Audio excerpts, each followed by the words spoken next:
What you're hearing is Hardie Fiber Cement Siding living up to its reputation as the siding that handles hail impact with ease. James Hardie knows how important a reputation is, especially when you're a contractor. That's why Hardie's siding withstands severe weather better than vinyl siding, with styles to match its strength. So you can be sure you're providing your clients with the best.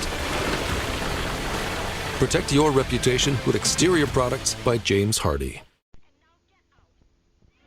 I'm a bartender. I have been for almost 16 years now, and I've seen it all. But something just happened that I'll never get used to. I just put a guy in a cab because he was too drunk to drive. Now, I don't mind. But why did I have to do that when his best friend is sitting right here? His best friend. I'm cutting your friend off, I said. Drive him home, I said. He said, come on, a few beers, coffee will straighten him out. Well, I straightened him out. Too much beer or wine can get you just as drunk as most mixed drinks. And coffee, well, it's better than taking another drink, but it's not going to sober you up. So now he knows. So the next time his good buddy gets a load on, maybe I won't be there. Then we'll find out just how good a friend he is. There are no more excuses. Friends don't let friends drive drunk. Find out how else you can help. Write Drunk Driver, Box 2345, Rockville, Maryland. A public service message on behalf of the U.S. Department of Transportation.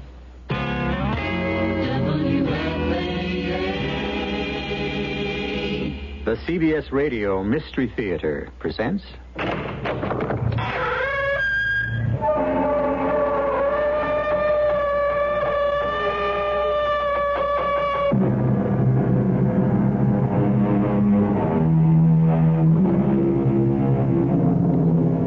Come in. Welcome. I'm E.G. Marshall. For most of us, it requires all of our time and effort to lead one life. And yet, there are some of us who are required by circumstance or design to lead two. Yes, to lead a double life. To create two distinct and believable characterizations. To be two people. To be Dr. Jekyll in the sunlight and Mr. Hyde in the darkness. And to effect the transformations consciously, deliberately, smoothly. I beg your pardon. What, haven't we met somewhere? Well, I'm afraid not, sir. Still, you look very much like my brother. Your brother? Yes. A brother I have not seen in 20 years. Yes, I would know you anywhere. You don't recognize me? You don't remember Dimitri? Dimitri? Yes, now I see it. Yes, you are Dimitri, and I've been looking for you. Well, this calls for a celebration. Oh, no, it calls for this. Are you crazy? What are you going to do with that gun? What I've been waiting to do all these years.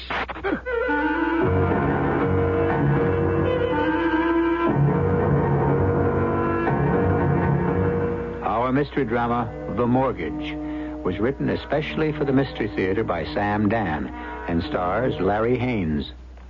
It is sponsored in part by Anheuser-Busch Incorporated, Brewers of Budweiser, and Sign-Off, the sinus medicines.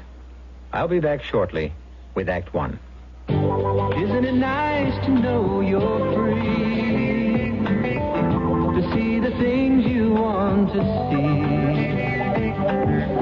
To touch the heights you dare to reach. To know you're all that you can be. In the Free Spirit Department, Buick's midsize 1976 Century has a lot going for it. Efficient size, lots of room, neat things like that. But Century offers bonuses. It's a Buick, remember, which says one heck of a lot about how nicely it takes care of you. And Century does something for the sake of efficiency that no other American midsize car does. It comes with a V6 engine, and a Buick V6 at that. Century, the spirit will move you. Free spirit, Buick on the wings of the wind. How it's gonna be your spirit's free. Well, this is Beverly Sills. Did you know that of all the arts, music is the only one in which a blind person can participate freely in spite of blindness? However, even in music, the blind need special help in order to stand on an equal footing with the sighted.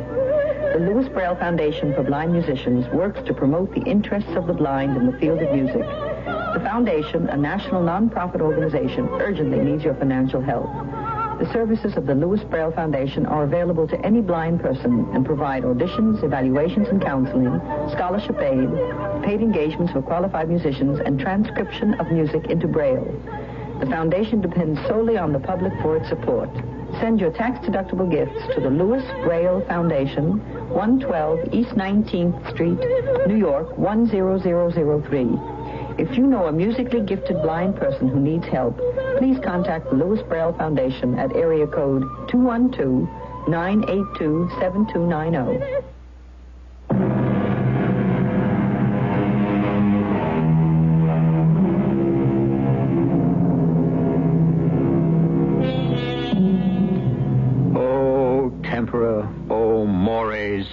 Said the philosopher. Alas, the times, alas, the manners, alas, also, for some of the slogans that seem to be in vogue today, particularly the one that cautions, don't get involved. When you see trouble ahead, run the other way, mind your business.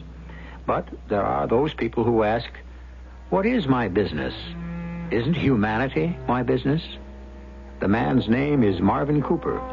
And today begins, as all of his days begin, at the breakfast table with his wife. Didn't the paper come this morning, Sally? Of course. I didn't think you wanted to read it. Why not? I thought you'd be too excited. Why? Oh, darling, there's no point in reading about other people who are making news on a day when you're going to be making news yourself. Sally, I wish you wouldn't make such a fuss about it. Now, where's the paper? The door was open, so I just came in. Good morning, Pete. Coffee? No, thanks, Sally. It's late. You know, it just now occurred to me that Marvin isn't going uptown today, now that he's going to be a television star. I don't know why I ever agreed to that nonsense. It isn't nonsense. It's recognition. Of what? Of the fact that you're a concerned and involved citizen. Well, isn't that what everyone is supposed to be? Since when is that something to explode fireworks about? You know, Pete, at first I thought it was just a pose with Marvin. But over the years, I've discovered something. He means it. He's not aware at all that he's a most unusual man. Oh, Sally, nonsense. Well, there we have that word again. Marvin, take the credit. Take whatever they give you. Believe me, in this world, you get so very little. One of those TV guys coming in here. Well, they said about noon. Well, have fun. And Sally, don't let him be too self-effacing. Make sure he looks right into the camera. And don't let him mumble. Don't worry. Backbone of America, a TV interview program about the unsung heroes of our country, the dedicated men and women who quietly do the real work of this nation. Pete, you're going to be late to work. Tonight, Backbone of America brings you Marvin Cooper. And who is Marvin Cooper, you may very well ask? Only a man. I may have to throw you out of here. Laugh it up. See you tonight. Now, where did you say that paper was? I didn't. It's on the counter behind you. Oh, thanks, dear. Now, let's see what the world is all about this morning. I'll get it. Okay, dear. Hello? Oh, yes, just a minute. Marv, it's that Tomlin fellow. Who? You know, the producer of the TV show. What does he want? Just a minute, Mr. Tomlin. Marv, he wants to talk to you. Put the paper down. Marv, what is it? You seem to... Are you ill? Give me the phone. Marvin, should I get a doctor? Doctor? Why would you call a doctor? Because you're so pale. Will you let me have the phone? Hello, Mr. Tomlin. No. It won't be convenient for you to come over at 10:30. Marvin, we agreed... I understand, but we won't have to rehearse anything. Marvin, all these things you see on interviews, all those clever ad-libs, they're all planned. You don't understand. We won't have to rehearse because I won't be able to be on the show. Marvin! I realize that, and I'm sorry if I caused you any inconvenience, but I simply cannot do it. Darling, what are you saying? No, it isn't a matter of stage fright. I just can't appear on the show, and I'm sorry. There just isn't anything further to discuss. Marvin, what happened? Nothing happened. What's come over you? What has suddenly come over you? I just changed my mind, that's all. What's in the newspaper? What does the newspaper have to do with it? Well, everything was fine until you looked at the headlines, and then suddenly... Suddenly what? I don't know. Suddenly, this. Let me look at that paper. Budget crisis, Rock City. Well, that's nothing new. Stocks fall, third day in a row. Well, we're used to that. Ligorin named charge d'affaires in New York. What could a foreign diplomat have to do with you? Faith Healer found guilty of... Sally, I just don't want to appear on that show. Well, why? Because it suddenly occurred to me that I would look like a jackass. Oh, that's not true. Oh, yes, Mr. Cooper. Your tireless efforts on behalf of every community endeavor, your willingness to become involved. Marvin, we've watched that show. It doesn't come over like that at all. Sally, I can't discuss it. Not because I don't want to, because I don't know what it is. I just have this feeling. All right. Let's drop it. Yes, and Sally, I think we should leave New York. You mean go on a trip? Well, I mean, move, live somewhere else. Why? Well, I don't know. It's become so messy, so uncertain. Well, no more so than anywhere else. Well, who says you have to spend your whole life in one place? All right. Where would you like to go? Oh, some small town out in the West or up in New England. Darling, I'm not knocking small towns, but you and I, we're not small-town people. Well, we could learn to love it, Sally. Well, we could, I suppose. And then what would you do there? Well, I could teach English at a small college. Small town, small college. Suddenly the word small seems to dominate the conversation. Sally, I just want peace. Peace? Yes, the atmosphere, the environment in a big city. Suddenly, I feel it's too disturbing. Right. If that's how you feel. Yes, darling, that's how I feel. All right. I'll accept it. And I hope that sooner or later, one day, you'll decide to tell me what's really bothering you. That's something I could never do. That's one part of me I must keep from you. Yes, even from you, Sally. I can't tell it to anyone. I can't even tell it to myself. I simply must hope, must pray that it's been forgotten by everyone whose business it was to know about it. It's been such a long time. Maybe they have forgotten about it. One thing I will have to do, regardless of how you feel about it, we will have to leave the city. There are so many remote places in this country. Help me, somebody! Help me! Those two men, they're assaulting that woman. Why doesn't somebody do something? Why doesn't somebody help her? Help her, somebody. Help her. I can't. I would, but now it's too dangerous for me. What are you all standing around for? What am I standing around for? Take your hands off her. Use your knife on him. Cops! Let's get out of here! You're not going anywhere.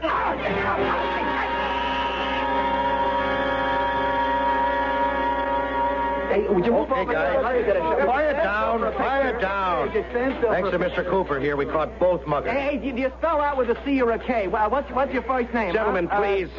Please, I don't want any publicity. Sergeant, do I have to talk No, sir, you don't have to do anything. Hold it. No pictures, please. Don't take my You pictures. fellas heard what the man said. Put those cameras away. Gentlemen, I didn't do anything that any citizen wasn't supposed to do. I don't want any fuss made about it. You hiding something? Oh, come on, guys. Give him a break. Sarge, we don't get a hero every day. Please, gentlemen, I just don't feel like talking. Sergeant, isn't there any place we can go? Sure, right in here. Hey, wait a minute. Look, Sergeant, I gotta get a picture. Do you need me for anything else, Sergeant? No, we got it all down. I'd like to thank you on behalf of the department for what you did. Oh, well, that wasn't anything. Oh, don't say that. It was a lot.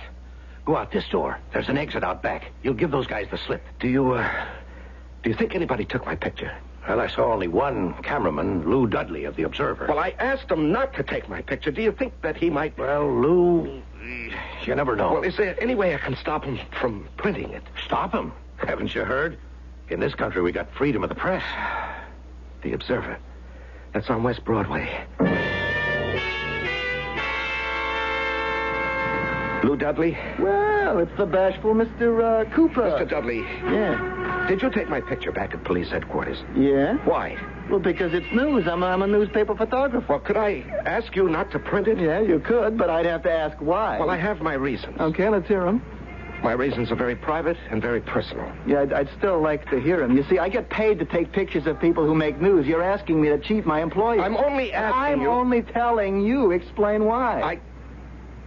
I just can't let that picture get into the paper, even if if you have to knock me down and break my camera, you're big enough to do it. Well, hello there, Officer Slattery. You want to come up to the office? I developed those pictures for you.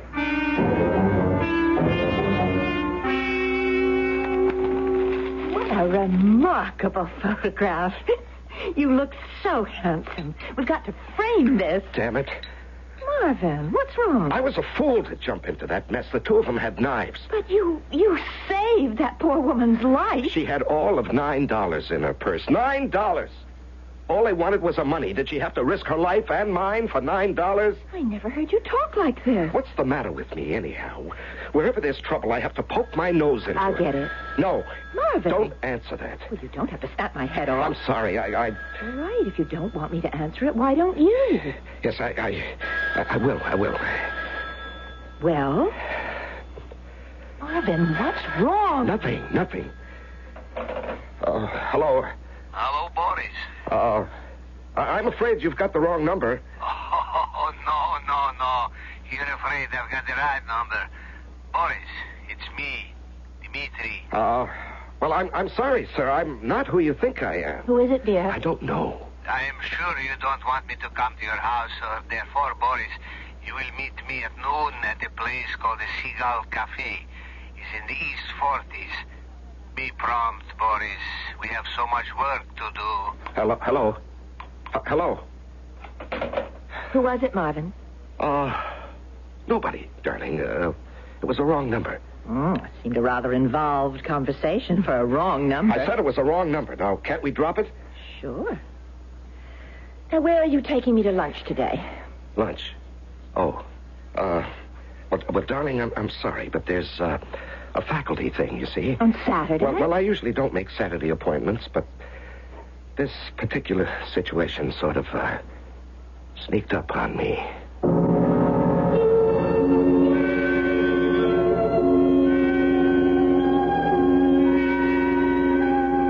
Well, something or someone sneaked up on Marvin. That we know for sure.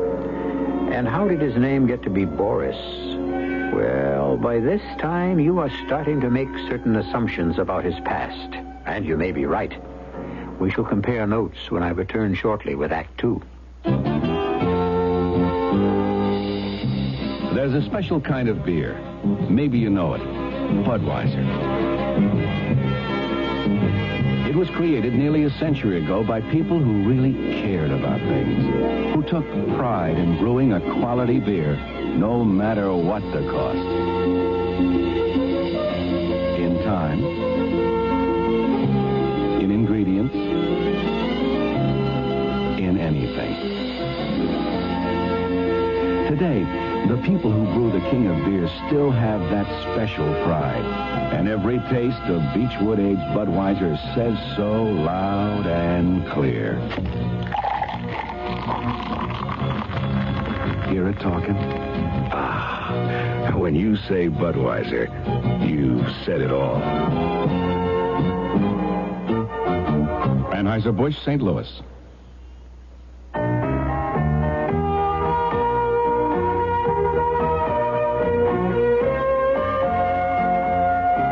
It was the first time I can remember really going fishing with my dad. I'm sure I'd been with him before, but the first time I really remember it was wading downstream with him in an extra big pair of wading boots as he felt his way very surely along the stream bed, and I shakily held onto the willows. And we found a spot where my dad lifted his finger to his lips and said, "Shh, we don't want to scare the fish away." And then I remember that fish. The biggest fish I'd ever seen in my life, and it was on the end of my line. And my dad, boy, was he proud. I'll never forget that as long as I live. Give your children everything. Give them your time. A thought from the Church of Jesus Christ of Latter-day Saints, the Mormons.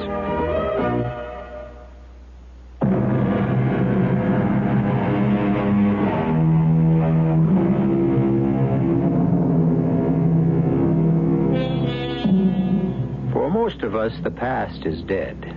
And this is because most of us have not been compelled to make a bargain with the future. Therefore, we have no ledger on which is specified our obligations. We can take life as it comes. Marvin Cooper, however, is, yes, we can use the word, mortgaged. Like a house is mortgaged. Except Marvin doesn't know for how much, or when, if ever, the debt must be paid. He doesn't even know what the debt consists of. He is about to find out. Hello, Boris. Well, sit down. Glad to see me? Of course not. I see I'm as welcome as a case of jaundice. Won't you even say hello? Hello. 20 years. Hair's a bit grayer, but there's just as much of it. I don't think you have even gained a pound. I've taken the liberty of ordering lunch in advance. I'm not hungry. Of course you're hungry. And the way the food is prepared in this place, you'd swear you had never left home. What do you want, Dmitri? What do you want, Dmitri? No. If I hadn't heard it with my own ears, is this how you greet a brother after 20 years? Step-brother. Blood brother. That was childish, romantic nonsense. Oh, of course it was childish, but why not? Weren't we children at the time? But we grew up together. Joined the party together. Worked together. Dmitri, what do you want? We thought you were lost. And then that picture in the paper this morning. What fantastic, enchanted luck. What do you want? The time has come to justify your existence here. To fulfill your mission. Dmitri, please. Please listen. Can we talk as brothers? We can always talk as brothers, Boris. All right. I agreed to come to this country. No, you are ordered to come to this country. And to become an American. Because you had the uncanny ear for language and the skill of an actor. Well, No point in making this complicated, dear brother. You were given a mission. As all members of the party are assigned a mission. Yours was to become an American and to hold yourself ready for whatever task might present itself. And you became an American. Yes, Dmitri, I did. I became an American. But don't you understand? I am an American. It's no longer a cover or a pose. I think like one. I feel like one. I believe like one. That's because so much time has gone by and so much has happened back home. The old man, he's been dead for so many years. And even those who came after him are gone, and so many changes. I thought everyone had forgotten about me. We lost track of you, but how could we forget? Dmitri, I am not the same person who left home 20 years ago. And now the time has come for you to fulfill your mission. You're not listening to me. I always listen to you. Then understand, I am no longer Boris Legorin. I am Marvin Cooper. This is fantastic. It brings me back more than 2 decades. I remember you were playing Shakespeare in the State Theater, and you said to me, I am not Boris Legorin. I am Hamlet. Won't you listen to me? No. You are an actor. You have always felt you must live the part you play. Well, whether this is sound technique, I'm not equipped to judge. Look, whatever it is you want of me, what will you do if I refuse?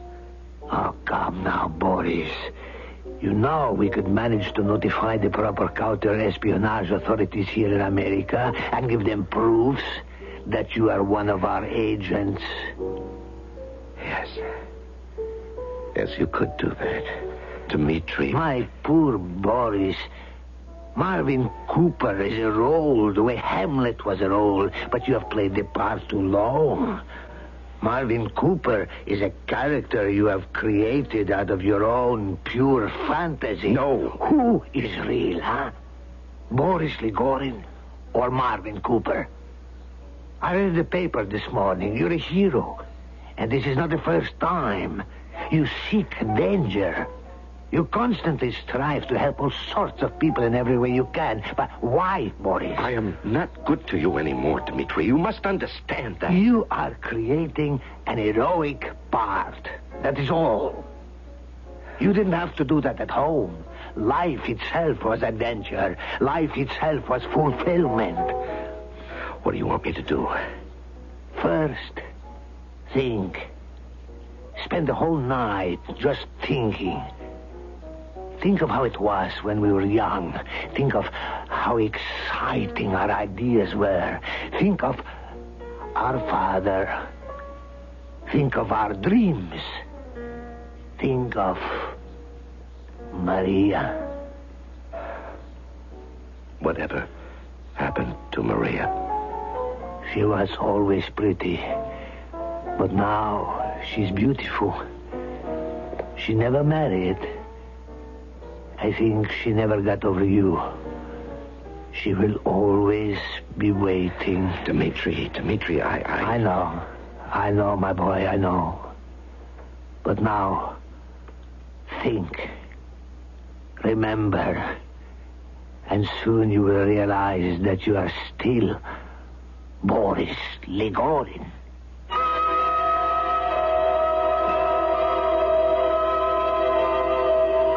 Any for your thoughts, darling? Oh.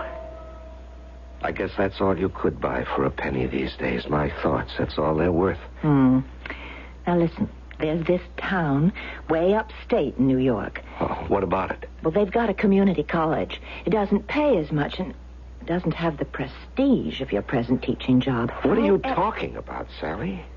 Well, didn't you say we had to leave the city and find a quiet retreat? Oh, that. Well, is it still on? No, I guess it's off. Nichivo. What did you say? Nichivo. It's a great word. I saw this picture on the Late Show, and it means... I know what it means. It means, okay, who cares? So, why are you so excited? The way she said it, she sounded exactly like Maria. The same mischievous smile. The same little toss of the head. Maria. I haven't thought about Maria in years. Or is that a lie? Don't I think of Maria every day of my life? And the life back home, have I forgotten it completely? It was good. Oh, yes. Oh, there were some bad things, but aren't there bad things everywhere in every country? And my father... The old man was always good to my father. He never forgot how they were boys together, fought together, shared together, made the revolution together. Boris, the party. Never forget the party.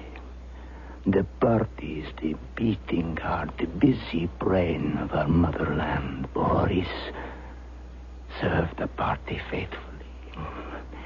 As I have served her without question. She is wiser than all of us. Live for her.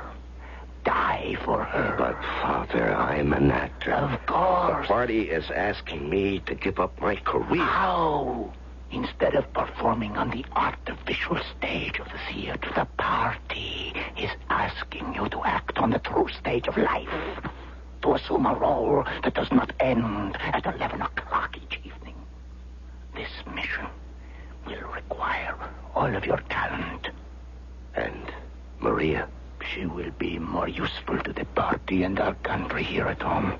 Boris, your brother would never hesitate. Is he more faithful to the party than you? Dmitri, no. It was Dmitri who suggested the mission. For himself. Dmitri could never do it. That was obvious to everyone. And that's why you were chosen. But, Father... Boris, to be chosen is to be honored.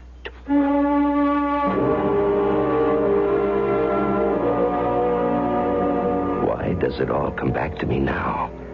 Why do I think of it now? I don't know.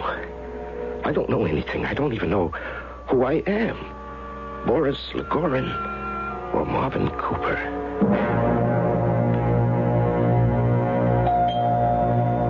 Just a minute. Oh, Pete, good morning.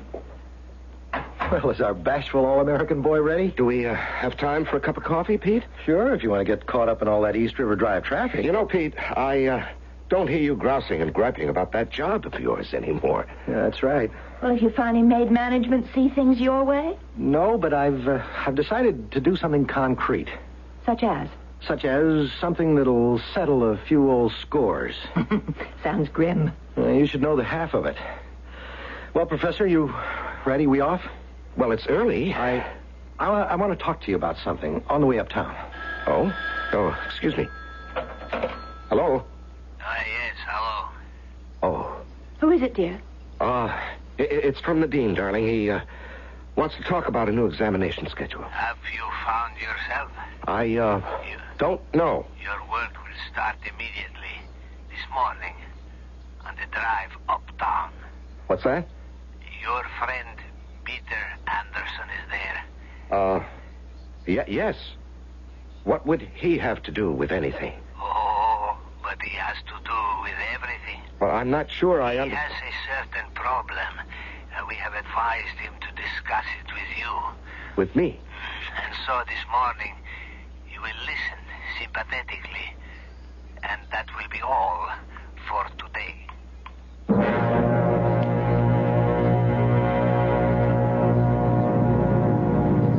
Marvin, how long have we been friends? Oh, years. You know, there's no one in this whole world I admire more than you, or respect more than you. I have to talk to somebody. Somebody I can trust. Marvin, I can't take it at the plant anymore. Well, then quit. Quit? And leave them the metal conversion process? Well, it belongs to them, Pete. Does it? I thought you were on my side. Well, I'm only stating a fact. You signed an agreement. Anything you discovered or invented would belong to the company. But that isn't fair. Yes, I know. It's worth millions. Do you realize how it speeds up production? Yes, I know, Pete, but what's to be done? I've had an offer from somebody else. Well, that's great. Now you can quit. And, will you ask me who made the offer? All right. A foreign country. What do you mean?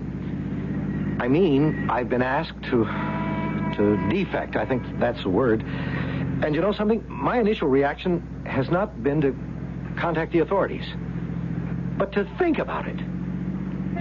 Pete, why are you telling me this? I was told to discuss it with you. You were told? By whom? By those people. Why? Because they know I'm thinking about it, and they asked me, is there one man you can trust with your life? One man whose judgment you can have faith in? And I said, yes. They said, who? And I said, you. And they said, ask him for advice. And so I'm asking.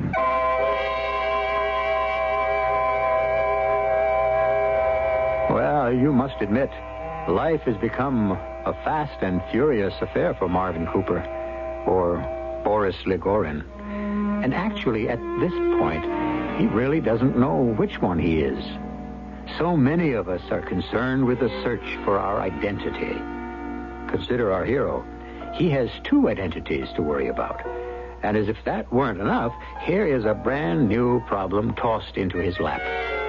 We'll have even more problems when I return with Act 3. I want that sinus medicine. Headache tablet? No, the sinus medicine that relieves headache and congestion, internal sinus pressure, and postnasal drip. You mean sign-off? Exactly. Compare sign-off tablets with anything you've ever taken for sinus. No sinus tablet you can buy relieves more symptoms. Sign-off gives you a full dose of pure aspirin plus a powerful sinus drainer. Sign-off works fast to help sinus pain while you drain. Sineoff. Sign-off, the sinus medicines in the bright red box. Take when needed, only as directed. When it leaves, well, I want to do one thing.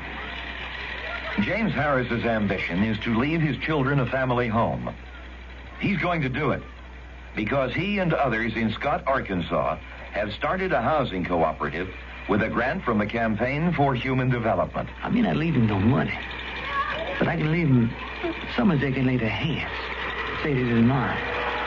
The Campaign for Human Development, the United States Catholic Conference. Hi, this is Carol Burnett. Adolf Hitler came to power in 1933 and made life miserable for people in Germany. And that's why the International Rescue Committee, the IRC, was formed. It began by helping refugees from Hitler's Germany and went on to help millions more in World War II. But its work didn't end there because war and oppression didn't end there. You remember the brave Hungarians who stood up to the Russians in 1956? Well, IRC helped many who escaped. And since then, IRC has come to the aid of thousands who have escaped from Cuba, China, East Germany, Russia, or wherever freedom is pretty much of a meaningless word. It also does its work in countries ravaged by war. But IRC needs money for food, clothing, and medical care, to reunite families, to find people jobs, and homes for children without homes. So please, help the people who help. Send your money to this address, International Rescue Committee, Box 16, Times Square Station, New York City, New York, 10036.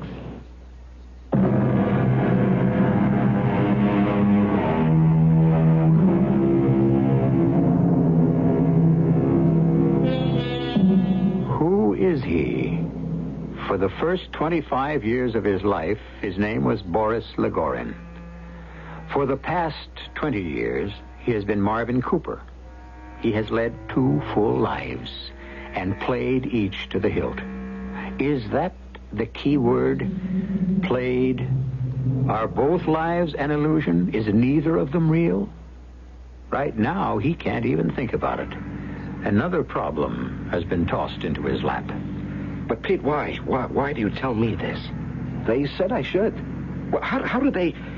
How do you know that I won't call the police? Well, that's what I said.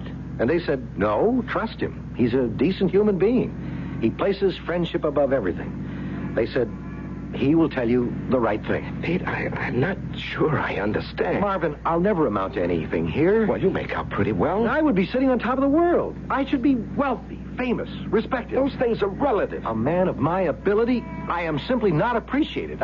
I've been offered a free hand and money and a title and authority. Pete, you realize you'll be giving up your country. It's not my country. Okay, I was born here, but what do I own of it? How happy have I been here? Marvin, think about what I just told you, and, well, we can talk about it tomorrow. Not now. But first think about it. Please, Marvin?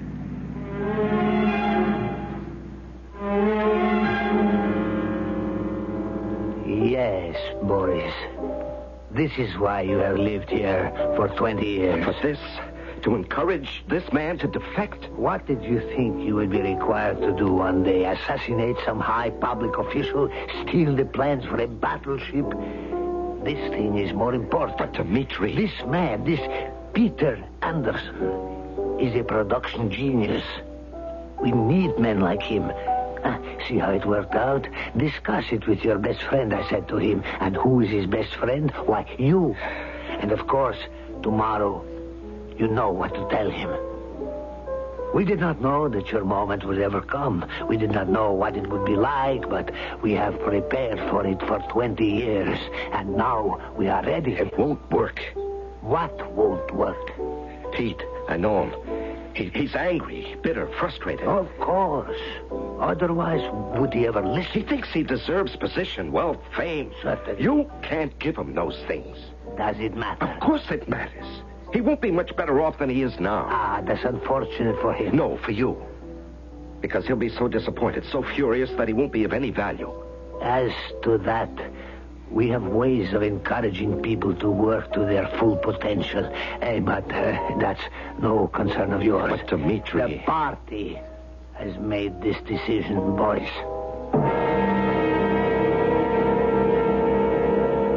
Marvin. Mm-hmm.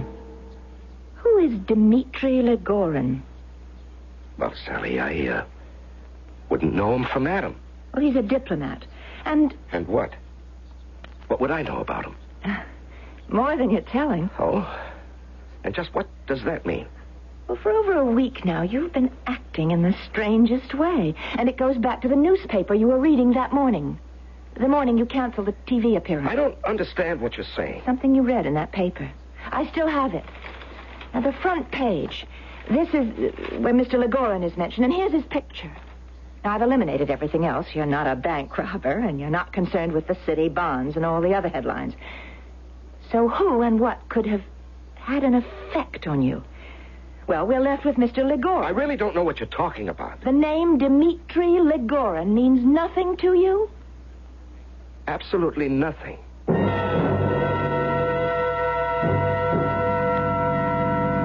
Then you agree that I'm doing the right thing? Yes. Are you sure? Aren't you sure? Well, it's a tremendous step. Oh, Pete, you owe it to yourself to better yourself. Home is where you're happiest, where you're recognized and rewarded. You know, I knew I could trust you. I knew you were my friend. And so I have chosen. Boris is the reality. Marvin is the role on stage. And for the first time in years, I feel I am living again, living dangerously for the party. Yes, I am an actor who plays the part of Marvin Cooper, but I always will be, Boris Ivanovich Legorin. Marvin. Yes, what is it, dear? About Dmitri Legorin. Sally, what is this sudden obsession you have with this Dmitri Legorin? Dmitri Legorin is the key to the mystery. What mystery? The great Marvin Cooper mystery. Why did the sight of Dmitri Legorin's picture in the paper cause such turbulence in Marvin Cooper? Sally, I never heard of the man in my life. Well, I've done some research on Mr. Legorin. Are you saying you don't believe me? It wasn't easy because there isn't. Please, now this is nonsense. His full name is Dmitri Ivanovich Legorin. Now, what does this have to do with... Soldier and diplomat, son of Ivan Vasilyevich Legorin, famous hero of the Revolution. Sally, I wish I knew what you were building to. Brother of Boris Legorin, noted actor who died in an automobile accident. Very well, dear. Amuse yourself with this foolishness. Now listen, Dmitri is married to... He has been married for 20 years to Maria Elevna, the famous actress who holds the medal What? Say that again. He's been married for 20 years to Maria Elevna, who... Oh. Marvin. Oh. Shall I call a doctor? A doctor? That's how you looked that morning, pale and frightened. Who is Maria Elevna? Why should the mention of her name... How should I know? No, it's not my imagination. It's these two names, Dmitri Legorin and Maria Elevna, seem... These two names, they seem to have devastated you.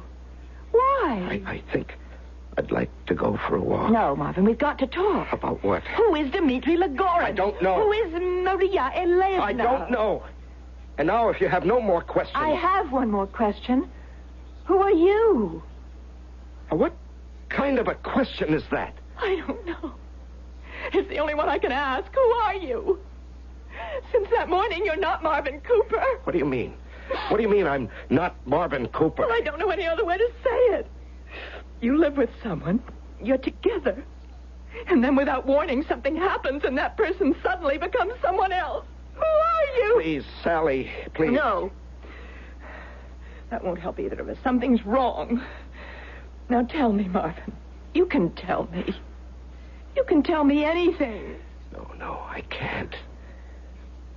And all the years we spent together? Our whole married life? Right now it seems like an illusion.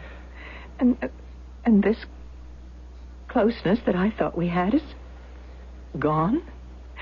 Did it ever exist? I have to go somewhere. Now? Yes, I'll be back soon. It has to do with Dmitri Legorin and Maria Elevna, doesn't it?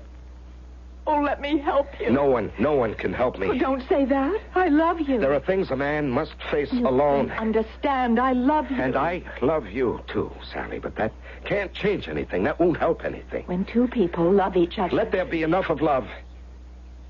There are other things in the world. This is a country that's obsessed with love. Well, let me tell you, despite what you've been brought up to believe, love does not conquer all. Well, I've never heard you talk this way before. You refer to this country as if... As if what? As if you're a foreigner. I'll be back in a little while. Oh, wait, I'll go with you. No, you can't. You've got to let me help you. Yes, I will. When? As soon as I find out who I really am.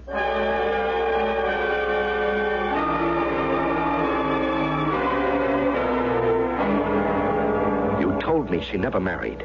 Did I? You married her yourself.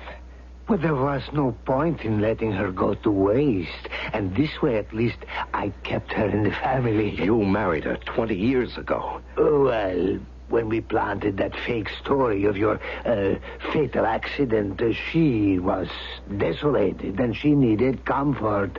And I was there. You always wanted her. You can hardly consider that a crime. And you arranged for me to be sent away on a permanent foreign mission.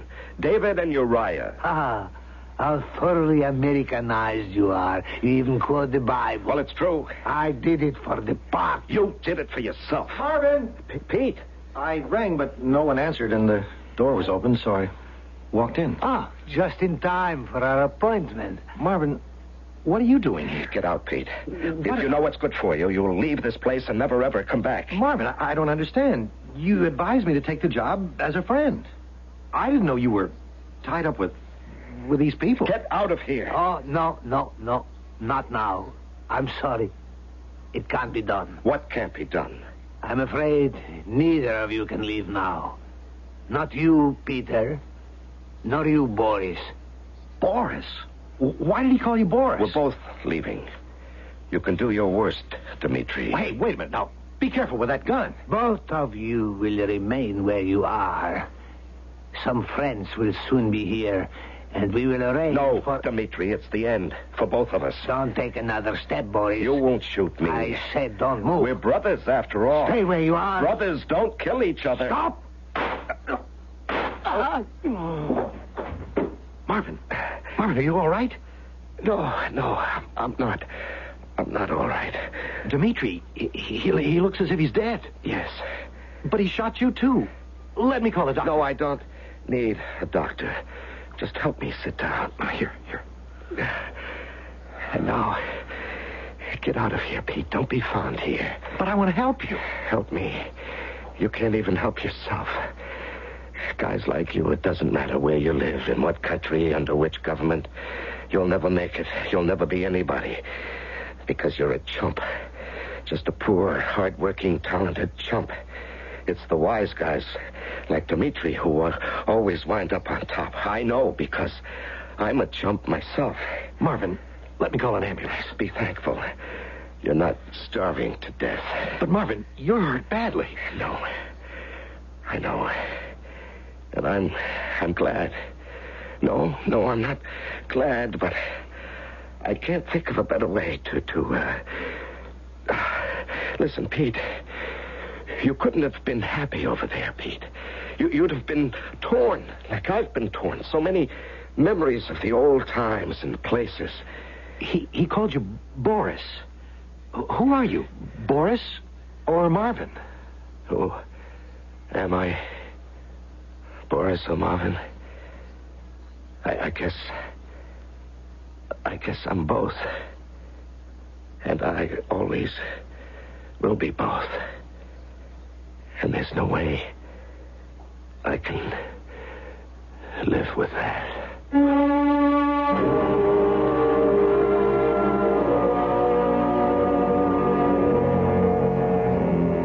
No way at all. Two lives diametrically opposed in the same body. Something has to give, and someone has to go.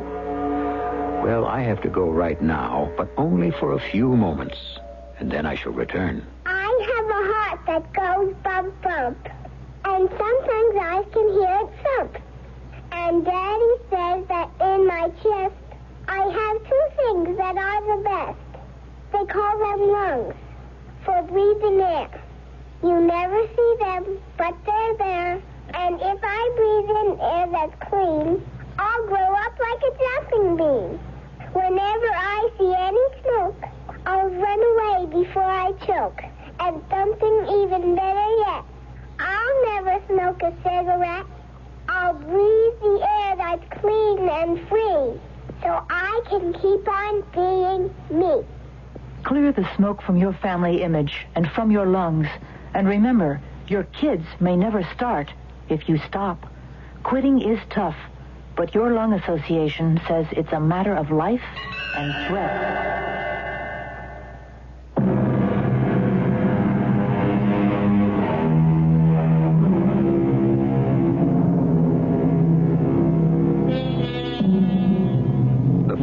language we ever learned, the first girl we ever kissed, the first joys, even the first sorrows, a mother's tear, a father's smile.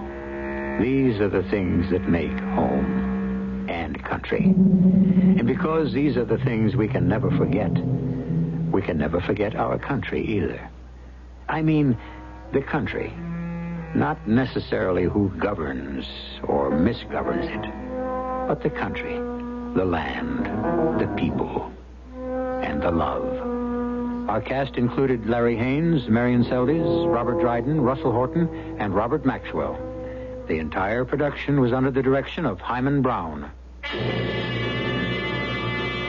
And now, a preview of our next tale. You are saying that one of us may somehow be involved in this incident. I'm sure the man is joking.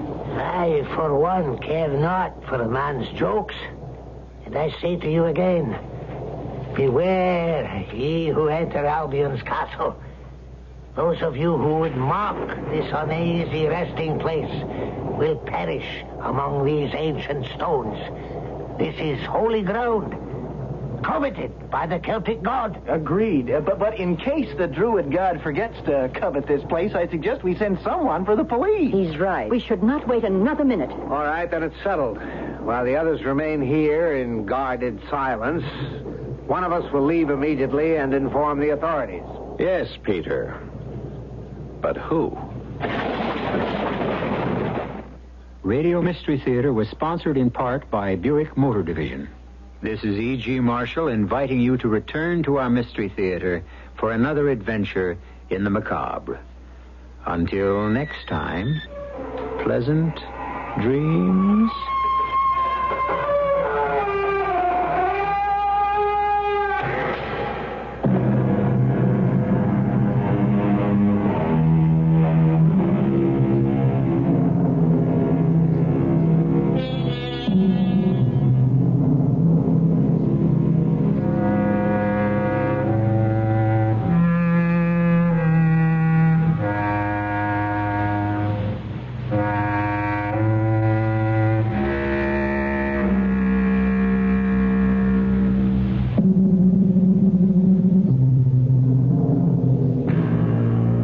Are you 17 to 22 years old, just graduating from high school and thinking about a college education? Before you decide where you want to go and what you want to do, ask someone who's been there. Because this year, a lot of college graduates will discover that a college degree is not a job guarantee. So think ahead. If you want 4 years of college and a career when you graduate, plus pay and allowances, responsibility, achievement, security, and a chance to prove your worth as a person, you want the U.S. Coast Guard Academy. It's also the only armed service academy where admission is based on a nationwide competition, not congressional appointment. This year you can send the Coast Guard Academy your SAT or ACT scores. This is Frankie Valli. For more information on college with a career, write to Director of Admissions, U.S. Coast Guard Academy, New London, Connecticut, 06320. WFAA, Dallas, Fort Worth.